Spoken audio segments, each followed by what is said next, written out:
What's up, YouTube? Welcome back to my channel. My name is Amy, and this is my Me Mommy Life. Today, I am going to make another attempt at filming my part 1 of a 2-part series for number 2 on my hopes for 2021. I hope that made sense. So, number 2 on my hopes for 2021 list, number 1 was buy a house. If you haven't seen that video, I will put the link in the description box below. Make sure you check that out. While you're at it, go ahead and like and subscribe. Leave me a comment if you would like to suggest a video for me to film. I'm open for anything within reason. Don't be asking me to fear factor something. No, we're not doing that. I'm open to trying any kind of video that I can put out there, see what kind of response it gets. If it gets a good response, I'll keep doing that kind of video. But for now, it's the Amy Show, I suppose. Which one isn't it? So number 2 on my list of my hopes for 2021 is a vacation, specifically Vegas. I've never been to Vegas. We're planning on going to Vegas for my 40th birthday in April, which is April 20th. So we're planning on being there. The 16th we'll check in, which is a Friday, and then we will leave on Wednesday the 21st. Kind of sucks that my birthday is on a Tuesday this year, but I'm hoping that that's just going to mean that there's going to be fewer people in Las Vegas, fewer people on the Strip, so maybe we can kind of enjoy it without all the, hustle and bustle. I've seen a couple of live streams on the Strip and on Fremont Street and all that, and it looks to be pretty populated there. There seems to be a lot of people. I saw a lot of people wearing masks, not a lot of social distancing, but I did not witness a ton of people just kind of like congregating together in large groups, When I say I didn't see a lot of social distancing, I mean that, people were passing each other on the streets and on the sidewalk in the same fashion as they would if there was not a pandemic, Nobody's on top of each other, but they're not necessarily keeping each other at arm's length. They just kind of scoot on around and get on by. But I did see the majority of people, even when they were outside, were wearing masks. And I think most of the resorts have policies in place that if you are in the resort, even if you're using the outside resort amenities like the pool or like different features that they have, that they do require you to wear a mask while you're on the property, even if you're outside. I don't think that the pool, I'm not exactly sure what the pool rules are. I've seen a lot of live streams where they show the videos of the pools, where they show the pools. I think that there is there's a capacity limit, and so you kind of have to make a reservation if you're going to go to the pool. I don't know exactly what Vegas is like in the mid-spring, so I'm not planning on doing any swimming, honestly. So I'm not really sure what the pool situation is. I'm not too concerned about it. I'm not planning on spending time at the swimming pool. I have other things that are kind of higher priority on my list. I might take a swimsuit with me, and I will touch on that later. So, where are you going to stay, you might be asking? When I started thinking about going to Vegas, where I wanted to stay, I knew that I wanted to stay at one of like the iconic Vegas casinos, the ones that everybody has heard about. So which ones does that include? That includes Caesars, Bellagio, there's Harrah's and Binion's, there's the Flamingo, And I mean, sure there's a list as long as my arm, but you know, if the regular, normal, everyday person, when they think of Vegas hotels, they definitely think of those. So I did a little bit of research on the internet, looked at room rates and amenities and different deals and coupons and codes that they have, and it's looking like our best bet for a hotel is going to be the Flamingo, which is iconic. And honestly, I can't believe that the Flamingo wasn't my obvious first choice. I think that I'm trying to create the quintessential Vegas experience, when really I should be trying to fine-tune and tailor this experience to my likes and my interests and the things that get me excited. So when I came to that conclusion, that's when I started switching up the game a little bit. Instead of trying to do all of the, you know, iconic things that everybody does when they're in Vegas, I decided I'm going to do the things that make me giddy. I'm going to do the things that I think will make me happy. So that's how I settled on the Flamingo, because first of all, Flamingo. I get referred to as a peacock sometimes, but Flamingo is not far off. The hotel is all lit up with pink at night. It's got the beautiful Art Deco light installation in the front. I believe there's one in the back, and there's also a couple of elements of that inside of the casino also. So everybody knows the iconic Flamingo sign. The Flamingo was one of the first casinos, and I think it was considered the first luxury hotel and resort in Las Vegas. It was built by Bugsy Siegel, and he named the Flamingo after his singer girlfriend, and I can't remember her name right now, but her professional moniker was the Flamingo, so they named it Flamingo after her. So they have some pretty killer deals. If you sign up for, they are part of the Caesars family of resorts.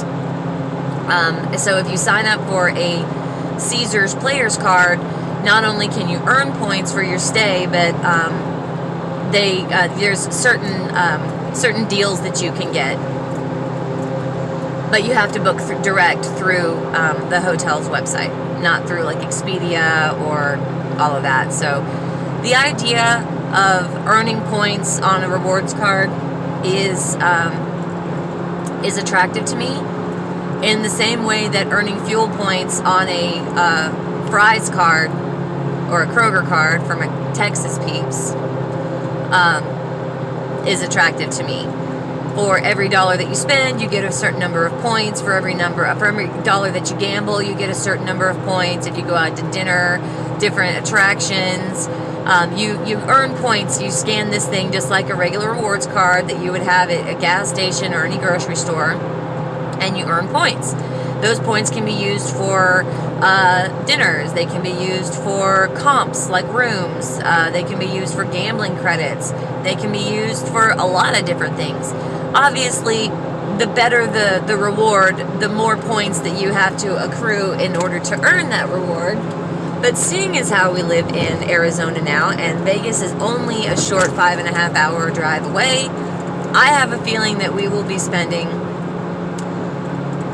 not a lot of time, but we will be spending time in Vegas. And if we can continue to accrue these points, maybe we can save them up for something really, really killer. So the hotel, I think, is going to be the Flamingo. The rooms look really nice. They're absolutely bargain cheap. I mean, it's crazy. I'm sure a lot of it has to do with the pandemic. So we better go ahead and book our rooms shortly, because, you know, as the pandemic gets better, the hotels will start opening up to more capacity. They will have more people trying to visit. There will be less rooms available, and that will cause the price of the rooms to go up. So we will definitely be booking that room within the next couple of weeks, probably. You know what's crazy is the room total for 5 days was going to be like $180, but the resort fees are more than the room. They're like $209, which for 5 days in Vegas is, not, a terrible price from what I understand.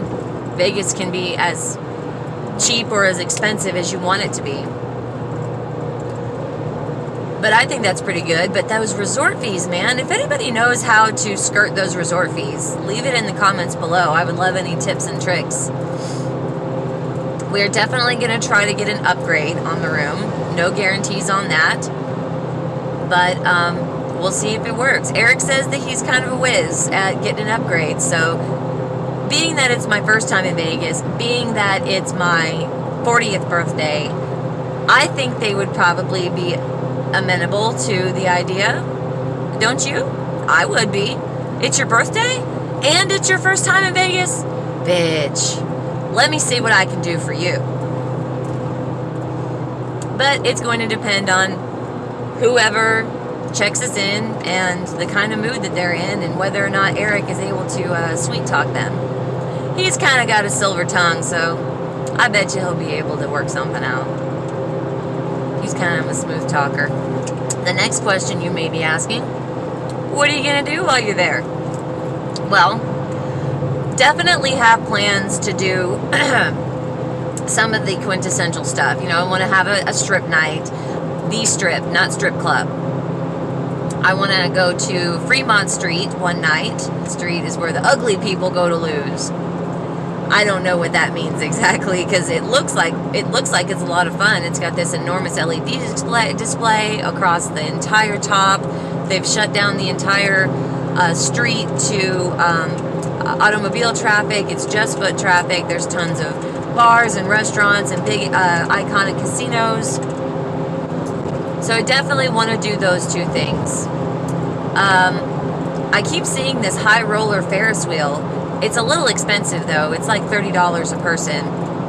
But it looks like if you were to go up on that thing at night, oh man, would that be a gorgeous view.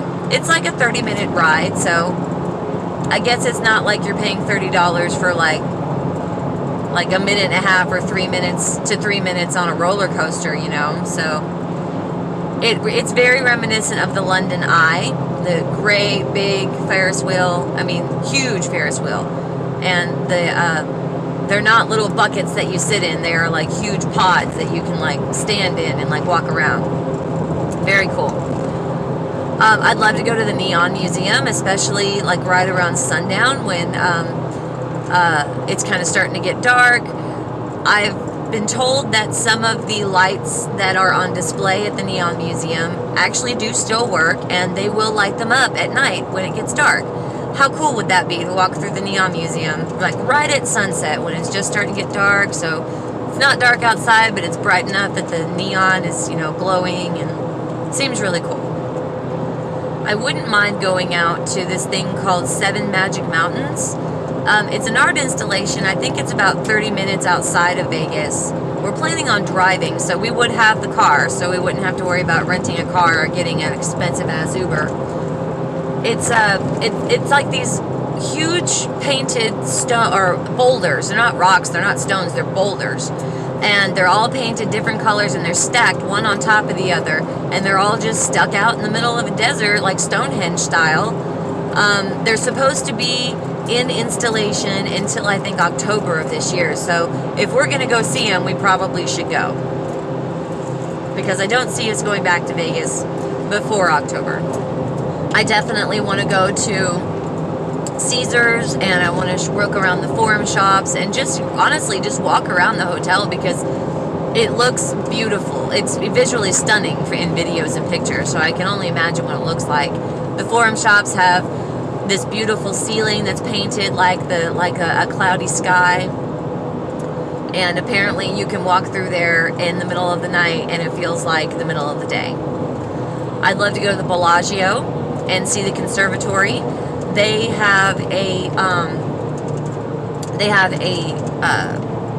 flower display that is so much more than a flower display, but it changes throughout the year. It changes 4 times a year. When we get there, they will have just installed their second display of the year. So it will be pretty new. So it may be a little busy, you know, people that are, you know, regular go and they see it whenever they put a new one out. But I definitely would love to do that. I really just want to kind of walk around and see what I see and, you know, just take it all in. I have been guilty of over planning my vacations and then getting upset or frustrated when things don't go exactly the way that I had scheduled them. It's kind of like Danny Tanner in that episode of Full House where they go to Hawaii and he's got the clipboard of family fun and it ends up with anything but family fun. Of course, at the end of the 30-minute episode, everything worked out and they got to have a big party on the island, because everything works out in sitcoms. One of the things that I am actually very excited about is a gondola ride. I hadn't necessarily put gondola on my short list of things that I wanted to do because, one, I'm not going to go on a gondola ride by myself. That doesn't scream fun to me. That screams lonely. And I definitely wasn't going to suggest it to Eric as something that I wanted to do because I don't want this trip to be, let's go do what Amy wants to do. I want this trip to be something that we both enjoy.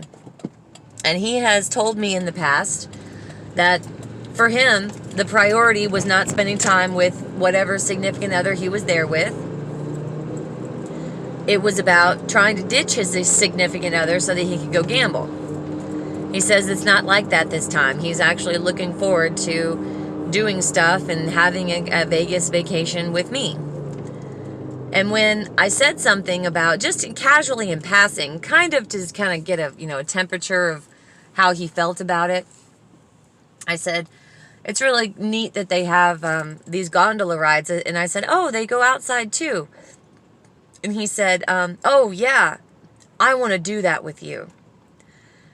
And it just melted my heart, you know. The fact that it's never been something that he didn't not want to do, but it wasn't, it's not that he didn't want to do it, it's just he never was with anybody that he wanted to do it with. And now apparently he is. And that's sweet. I love him. Him love me too. So, gondola ride, I think that's definitely going to happen, and I don't know I don't know if it's like just the indoor or just the outdoor, or if you can like take the indoor and the outdoor. I don't know if they're connected. I won't find that out until we get there, I suppose, but I am very excited about that. The big thing that I am the most excited about for my trip to Vegas is I'm going to go skydiving. And even now, thinking about it, I'm getting a little bit of a butterfly effect in my tummy, because I know that it's a mere 9.5-ish weeks away before we're going, which means that in a mere 9.5-ish weeks, I will be jumping out of a perfectly good airplane. I've never been an adrenaline junkie. It's not that I don't enjoy things like roller coasters and, that, tummy drop, and whatever. It's just not something that I've ever kind of chased after. Something about turning 40 and going to Vegas, because it started out, we wanted to plan a trip for my 40th birthday. And then it came down to, well, if we're going to take a trip, we're going to go to Vegas because you've never been. And then it turned into, all right, well, if I'm turning 40 and I'm going to Vegas for the first time, I'm also going to go skydiving for the first time. I've never bungee jumped. I've never done anything like that. So for me to just kind of come up with it out of the blue is a little out of character, if you will. But I think it's going to be great. I'm going to have gonna have my feeling my oats moment, and I'm very, very excited about it. And then, you know, we'll see what the situation is with the buffets and the restaurants and all that. There's no guarantee that the museums will be open. I heard a report yesterday that the cases and deaths are down in Vegas, and they're been on a steady downward trajectory for a while, so that's great. And I've been, you know, like I said, I've been trying to like micromanage this whole trip planning thing when I think I'm just going to let it flow. Obviously, things like going out to a super fancy restaurant, we're going to have to figure that out a day and time because we're going to need to make a reservation.